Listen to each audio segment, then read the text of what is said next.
Hi, everyone. I'm Joanna Jackson, a 30-year-old graphic designer working from my cozy home studio in Boston. Today, I'm sharing how my seemingly perfect life unraveled into chaos. But don't worry, I emerged stronger. One morning, Andrew, my husband, casually announced, "Honey, your mother's coming over for coffee." No warning, no concern for my looming deadlines. That's the third time this week, I muttered, trying to keep my frustration in check, while eyeing the half-finished designs sprawled across my desk. Andrew, a successful real estate agent who can close million-dollar deals, seemed blind to his mother's manipulative games. 2 years into our marriage, I thought I had it all. A loving husband, a thriving design business, and a beautiful home office. But there was one glaring problem. Anna, my mother-in-law from hell. "Did you reorganize my spice cabinet again?" I confronted her during one of her uninvited visits. "Oh, darling," she cooed, her syrupy voice grating on my nerves. "I'm just helping. You're so busy with your little computer drawings." At Sunday dinner, she struck again. "So Andrew tells me you're working on a big project," she said, slicing her meat with surgical precision. "Yes, it's for a major tech company," I replied, proud of my progress. "Speaking of projects," she interrupted, "Helen's daughter is starting a design business. Maybe you could give her some tips." That night, I noticed something strange. My laptop's portfolio tab was open. I never leave it open. "Babe, did someone use my computer today?" I asked. Mom needed to check her email. Andrew shrugged. The next morning, my sister Rachel barged in, phone in hand. "Your designs are all over social media," she hissed. "Look at what Helen's daughter posted." I froze as I scrolled through identical designs posted just hours before my client meeting. "This isn't a coincidence," Rachel whispered. "I've seen Anna snooping around your office when you're not looking." That evening, my best friend Diane called. "Girl, you won't believe what I overheard at the bank," she said. "Anna's been asking about your business accounts." The final straw, my office was ransacked, my external hard drive gone. Files deleted. "Maybe you just misplaced things," Andrew suggested. "You've been really stressed." "Are you seriously defending this?" I snapped. His phone buzzed. "Anna, right on cue." "Coming, Mom," he said, grabbing his keys. "We'll talk later." Left alone in my chaotic office, my hands trembled. This wasn't about spice cabinets or surprise visits anymore. My entire business was under siege, and Andrew refused to see it. "Something has to change," I whispered. Little did I know, the real nightmare was just beginning. The slap that would shatter everything was days away, but Anna's game was already in motion. Rachel hugged me tightly. "We need to document everything," she said. "This isn't normal, Joanna." "I know," I murmured, staring at the screen where Helen's daughter's stolen designs mocked me. "And I'm done playing nice." The day of Anna's surprise dinner party started with her usual power move.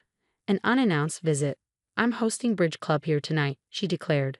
"Helen and Barbara are bringing their husbands. Don't embarrass Andrew." I was knee-deep in my biggest project yet, with a major deadline looming. My client needed the designs by 8 p.m. "These have to be perfect," I muttered, rushing between my desk and the kitchen. Then everything fell apart. The smoke alarm blared. The roast was burning. Meanwhile, corrupted files appeared in my project folder. "Something smells burnt," Anna's voice rang out from the dining room. "Just a small setback," I called back, panic rising. As I tried to salvage dinner, the file transfer kept failing. My heart sank. Someone was accessing my cloud drive. The doorbell rang again. Helen and Barbara swept in, their husbands in tow. "Still not ready." Helen smirked. "Need any help, dear?" Barbara asked, her fake concern dripping like honey. My phone buzzed. Another client message. "Where are the designs?" "Just 15 more minutes," I whispered. Then it happened. A sharp, stinging slap echoed through the kitchen. Anna's hand.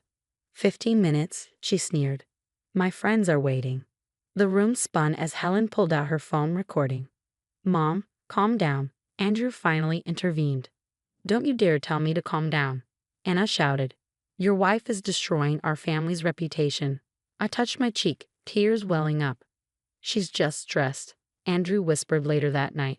"You know how important these dinners are." My phone buzzed one last time. Client contract terminated. I locked myself in my office, hands trembling as I opened my design folders. Everything was gone, completely wiped. You should apologize to Mom, Andrew said, knocking softly on the door. Apologize? I whispered, disbelief cutting through my grief. Are you kidding me? She's crying downstairs, he continued. Helen and Barbara are comforting her. I reopened my laptop and my stomach dropped. My designs were already posted on Helen's daughter's business page. Just then, Rachel burst in, holding a small, worn book. I found something, she said, breathless. You need to see this. It was Anna's old diary, hidden among the wreckage of my office. Rachel pointed to an entry from 5 years ago. My hands shook as I read. Finally got rid of that gold digger. A few well-placed rumors, some financial sabotage, and she's out of the picture. No one ruins my son's future, except who I choose. This isn't just about tonight, Rachel whispered. She's done this before. And Andrew, he's as much a victim as you are. But that doesn't excuse him. I stared at my reflection in the dark screen, my cheeks still red from the slap. This ends now, I said quietly. For the next week, I played the part of the broken wife, watching Anna's smug face as she basked in her supposed victory. She had no idea I was setting the perfect trap. I think I need therapy, I sniffled during Sunday dinner. Maybe I'm not good enough for this family. Oh, darling, we all have our limitations, Anna said, her smile as sweet as poison. Helen and Barbara exchanged smug glances.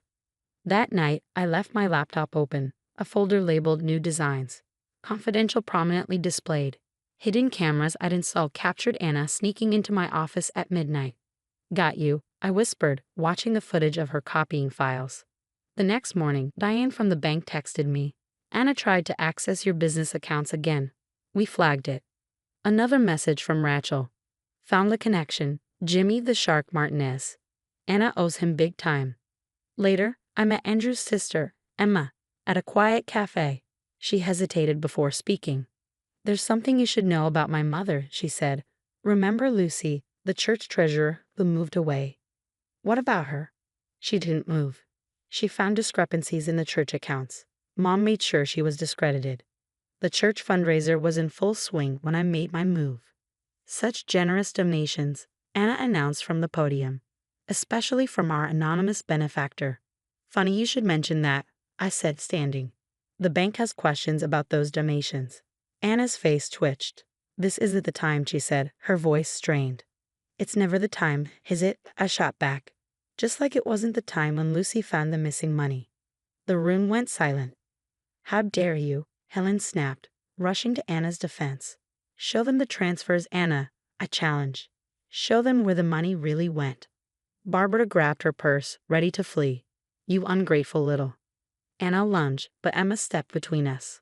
Enough, Mom, Emma said firmly. I found your gambling receipts.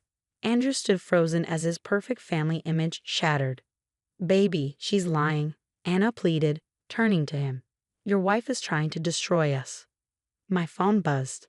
The startup using your stolen designs just got served a cease and desist. Check your phone, Hannah, I said, smiling. Helen's daughter is looking for you. Anna's face paled as she read the message. You set me up, she hissed. No, you did this to yourself, I replied. Every file you stole was watermarked.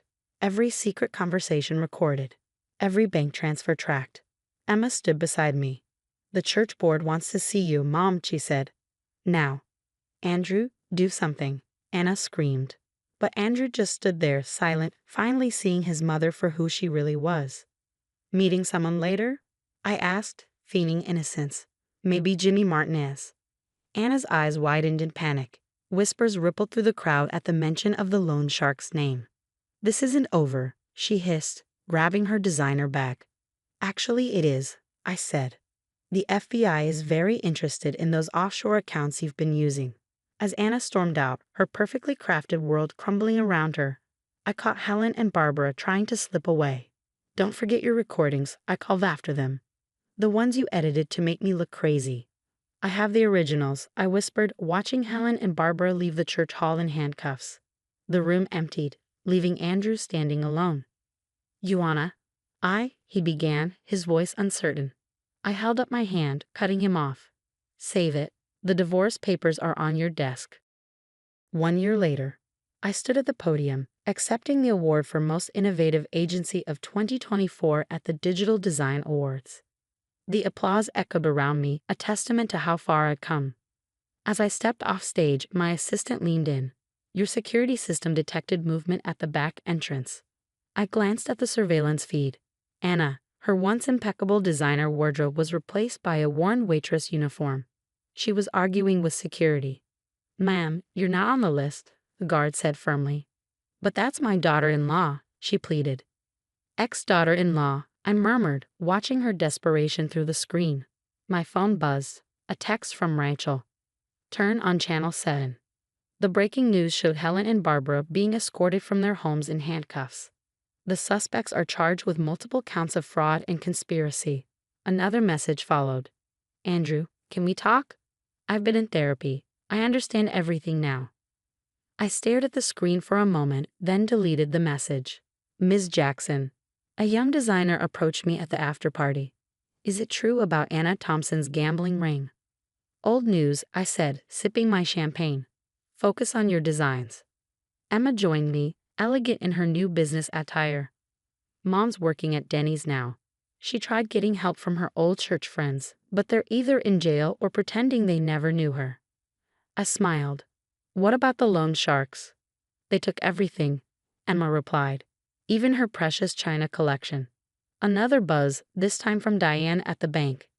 "Anna tried to open a new account today. Denied. She's on every fraud watch list." Later that night, alone in my office, I opened an email from Andrew's lawyer. "Final divorce settlement ready for signature." Without hesitation, I clicked approve. My security system pinged again. Anna was sitting in her beat-up car outside. "Should we call the police?" my assistant asked. "No need. She can't hurt me anymore." I gathered my awards and designs, turned off the lights, and walked out the front entrance. Anna's car was still there, but I didn't even glance her way. Some people call it karma. I call it justice.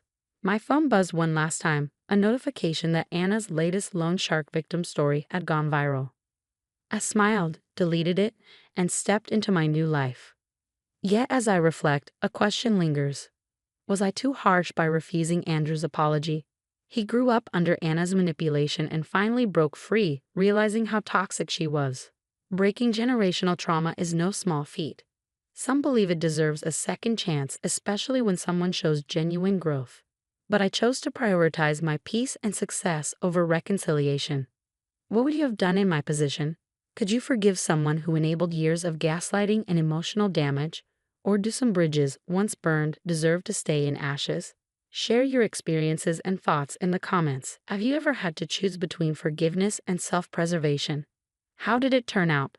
If my story resonated, consider hitting that like button and subscribing for more real-life stories about standing up to toxic people and choosing yourself.